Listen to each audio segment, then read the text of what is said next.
Following the same pattern as your cart subtotal, so following this pattern, update the cart taxes to display the tax value and your cart total to display the total property.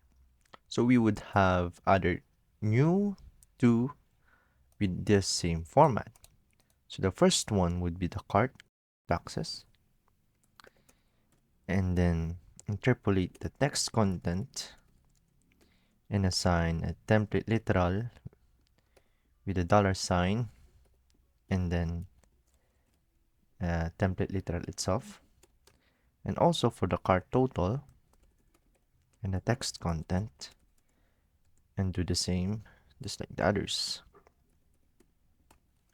Okay, now as for our cart taxes is that we have to display the tax value.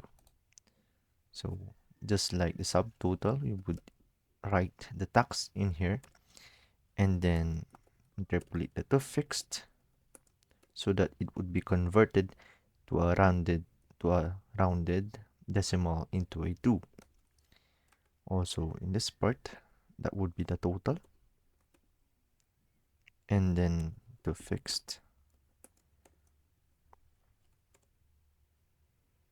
you should call, oh, so you have to call this keyword in here so that any instantiated object from the class shopping cart will have access to these properties, just like any properties or variables or functions or methods that has a keyword of this, because the instantiated object has inherited this from the class shopping cart, because shopping cart acts as a blueprint just as any classes does. So that's it.